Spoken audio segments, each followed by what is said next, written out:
structurelle de votre dossier concernant le litige avec Megil Gravel, basé sur les documents et images que vous venez de me transmettre. 1. L'origine du dossier, novembre 2010. La demande d'assurance vie.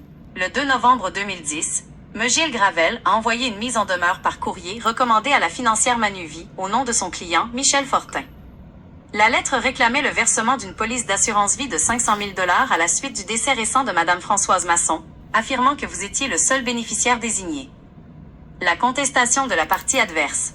Le 17 novembre 2010, le cabinet Equitas, représenté par Isabelle Marceau, agissant pour le compte de Sylvie Lafortune, a écrit à Gravel. Il s'étonnait de votre réclamation, affirmant que Gravel aurait lui-même mentionné par le passé qu'il n'existait pas d'entente légale entre vous et la défunte. Il demandait alors des copies des documents prouvant vos prétentions pour éviter des frais juridiques. 2. Le jugement de la Cour supérieure, MFC Gravel, 2019.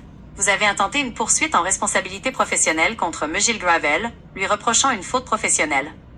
La décision du tribunal, 2019 QCCS 2521, la Cour supérieure du Québec a rejeté, débouté, votre demande contre l'avocat. Les motifs du juge. Le tribunal a conclu qu'on ne pouvait pas reprocher à l'avocat de ne pas avoir transmis un accord à la Cour ou à un assureur, car il n'y avait pas d'instruction claire ni de modalités finalisées en l'absence de termes définitifs. Le jugement indique que les pertes financières découlent plutôt de vos propres choix et d'un manque de suivi. 3. Les implications et intervenants, selon vos notes et avis. Un avis public ou commentaire rédigé par vos soins détaille les avocats et les reproches liés au déroulement du procès.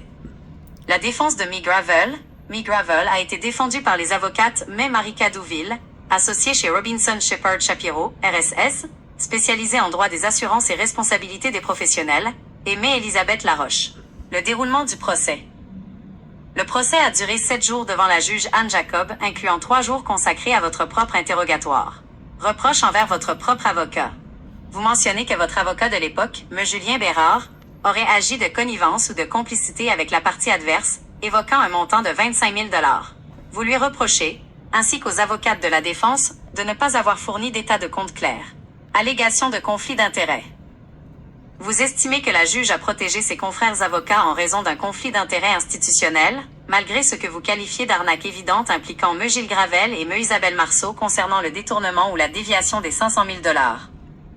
En somme, le dossier démontre une tentative initiale en 2010 de récupérer un héritage assurance-vie de 500 000 $, suivi d'une poursuite en négligence contre votre avocat initial, Gravel, qui s'est soldée par un rejet de la Cour en 2019, une issue que vous contestez fermement en dénonçant des irrégularités de procédure et des conflits d'intérêts entre les différents acteurs juridiques impliqués, avocats et magistrats.